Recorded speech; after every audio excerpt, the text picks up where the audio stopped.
Hello students, this is fifth lecture of chapter 5 class 9 fundamental unit of life. In the last class we will discuss cell organelles, endoplasmic reticulum, lysosomes and Golgi apparatus. In this class we will discuss rest of the organelles. Now come to mitochondria. Mitochondria is very important. Why it is important? Because mitochondria are known as powerhouse of the cell. From here यहाँ से आपका 1 marks का question बनता है, ठीक है। Power house of the cell किसे बोले जाता है? माइटोकॉन्ड्रिया को। माइटोकॉन्ड्रिया हैव 2 मेम्ब्रेन कवरिंग, ठीक है। ये भी इम्पोर्टेंट पॉइंट है कि जो माइटोकॉन्ड्रिया होता है वो डबल मेम्ब्रेनस होता है। न्यूक्लियस भी क्या है? डबल मेम्ब्रेनस था, ठीक है। Outer membrane is porous while the inner membrane is deeply folded. यहाँ पे आप लोग डायग्राम भी देख सकते हो। ये स्ट्रक्चर ऑफ माइटोकॉन्ड्रिया, ये आउटर मेम्ब्रेन है, ठीक है। ये इनर मेम्ब्रेन है जो ये फोल्डेड स्ट्रक्चर है, दिस इज इनर मेम्ब्रेन। और इसको जो ये पार्ट है इसको क्रिस्टे भी बोला जाता है। और ये जो अंदर फ्लूइडी पार्ट होता है इसको हम क्या बोलते हैं? मैट्रिक्स। आप देख रहे हो जो इनर मेम्ब्रेन है वो क्या है? फोल्डेड हुई हुई है। और जो आउटर मेम्ब्रेन है वो कैसी होती है? पोरस होती है। ये स्ट्रक्चर ऑफ माइटोकॉन्ड्रिया। आपको बहुत ज़्यादा डिटेल्ड स्ट्रक्चर नहीं करनी है, यहाँ पे सिंपल स्ट्रक्चर करनी है, ठीक है। अब हम इसका फंक्शन देखेंगे। फंक्शन ऑफ माइटोकॉन्ड्रिया ये इंपॉर्टेंट है। The energy required for various chemical activities needed for life is released by mitochondria in the form of ATP. ATP की फुल फॉर्म एडिनोसिन ट्राइफॉस्फेट, ये भी इम्पॉर्टेंट है, ठीक है। जो वेरियस केमिकल एक्टिविटीज़ के लिए एनर्जी चाहिए वो कौन देता है? माइटोकॉन्ड्रिया, ठीक है। किस फॉर्म में? एटीपी की फॉर्म में। इसीलिए एटीपी को क्या बोला जाता है? ATP is known as energy currency of the cell, ठीक है। जैसे हमारे पास मनी होती है, पैसे होते हैं, रुपए, तो उससे हम कुछ भी खरीद सकते हैं, ठीक है। ऐसे ही एटीपी क्या है? एक करेंसी है जिसको हम देख के क्या ले सकते हैं? एनर्जी, जिसको यूज़ करके हम क्या लेते हैं? Energy. The body use energy stored in ATP. Body जो एनर्जी लेती है वो कहाँ से लेती है? एटीपी से। हमें कुछ सामान बाहर से खरीदना होता है तो हम क्या यूज़ करते हैं? करेंसी, रुपए, डॉलर, ये हम देते हैं तो हमें क्या मिलता है?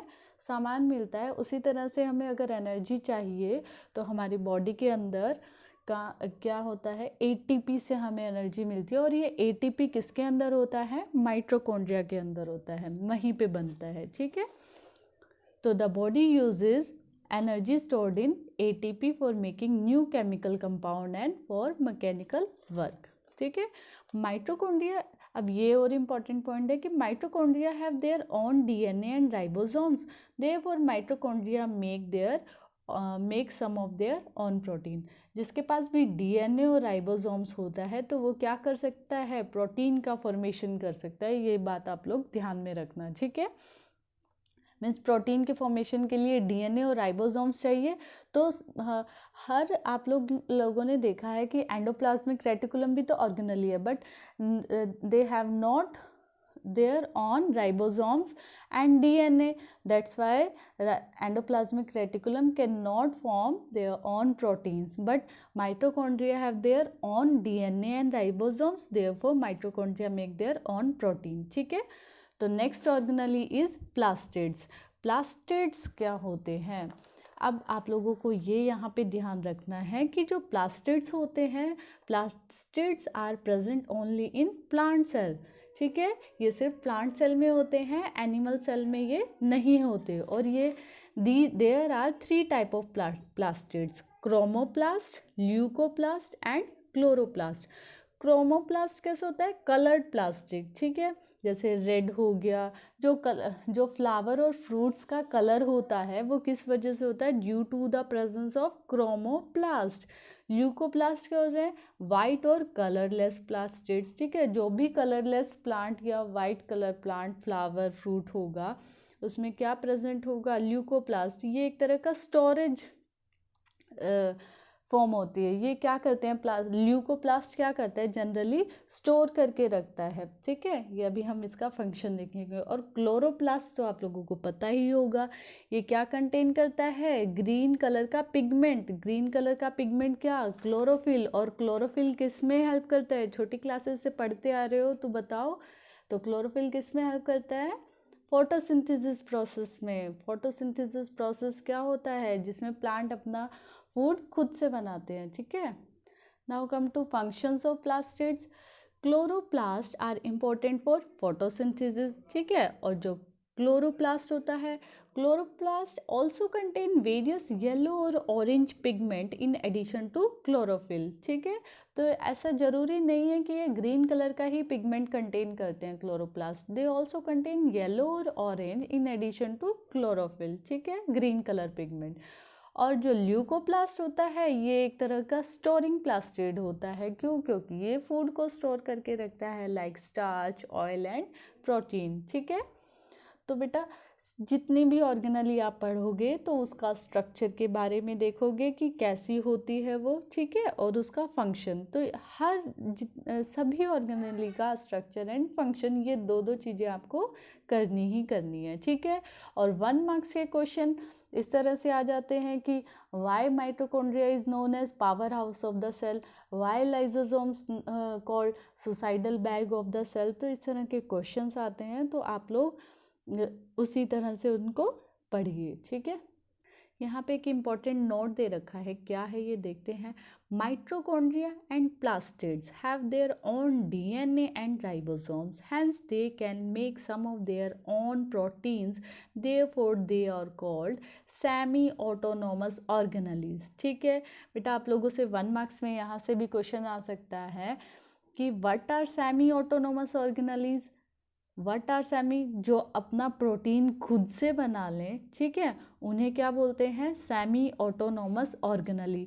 तो यहाँ पे कौन सी 2 ऑर्गेनली हैं जो अपना प्रोटीन खुद से बना रही हैं, mitochondria and plastids. These 2 organelle make their own protein, ठीक है। इसी वजह से इन्हें क्या बोला जाता है, सेमी ऑटोनोमस ऑर्गेनलीज, ठीक है। क्यों बना सकती हैं, क्योंकि इनके पास डीएनए और राइबोसोम्स होता है, ठीक है। Now come to our last organelle, vacuoles. Vacuole क्या है, वैक्यूल देखो बेटा, मैंने आप लोगों को पहले भी बताया था, प्लांट सेल की बात करें तो प्लांट सेल में जो ये वैक्यूल है ये बहुत बड़ा साइज़ का होता है, ठीक है। इसी वजह से जो न्यूक्लियस होता है वो पेरीफेरी पे आ जाता है, ठीक है, साइड में आ जाता है। अगर हम एनिमल सेल की बात करें तो एनिमल सेल में वैक्यूल क्या है, ज़्यादा बड़ा नहीं होता, इसमें दिखा नहीं रखा है, बट जनरली वो स्मॉल साइज़ का होता है, ठीक है। लाइसोसोम देखो ये इस तरह की स्ट्रक्चर होती है,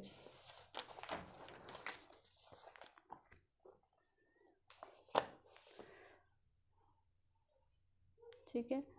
यहाँ पे देखो वैक्यूल क्या होते हैं, what are vacuole. Vacuoles are storage sac for solid और लिक्विड कंटेंट। मीन्स ये क्या काम करते हैं, इनका काम क्या होता है, स्टोर करके रखना सॉलिड और लिक्विड कंटेंट्स को।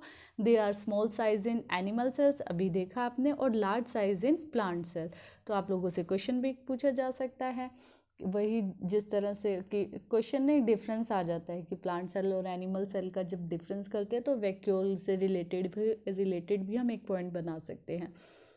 फंक्शन क्या होगा इसका, in plant cell vacuoles are full of cell sap. Cell sap means एक लिक्विड होता है, ठीक है, जिसमें क्या होते हैं, मिनरल्स वगैरह प्रेजेंट होते हैं, सॉल्ट्स, मिनरल्स, तो इसे सेल सैप बोलते हैं। And provide turgidity and rigidity to the cell, जो कि क्या प्रोवाइड करता है, turgidity and rigidity to the cell, ठीक है। वैक्यूल क्या प्रोवाइड करते हैं, टर्जिडिटी। टर्जिडिटी मीन्स कि वो फ्लेक्सिबिलिटी एक तरह से। Many important substances like amino acids, sugar and some proteins stored in vacuole of plant cell, ठीक है। मैंने आपको बताया कि इसमें क्या स्टोर होते हैं, important substances, amino acid, sugar and some protein, ठीक है। और क्या होता है ये सब चीज़ों को स्टोर करने का काम करता है एक तरह से। बस आपको ये चीज़ ध्यान में रखनी है कि वैक्यूल क्या करता है, स्टोरेज होता है, स्टोर करके रखता है ये, ठीक है, सॉलिड और लिक्विड कंटेंट को। और ये सॉलिड लिक्विड कंटेंट में क्या आ जाएंगे, ये बहुत सारा सेल सैप आ जाएगा, amino acid, sugar and protein etcetera, ठीक है। Now come to our last topic, that is difference between plant cell and animal cell, ठीक है। डिफरेंस आप लोगों ने पहले से ही देखते आ रहे हो, उसी को डिफरेंसेस की फॉर्म में लिख देंगे। जैसे प्लांट सेल में सेल वॉल प्रेजेंट होती है, एनिमल सेल में सेल वॉल एब्सेंट होती है।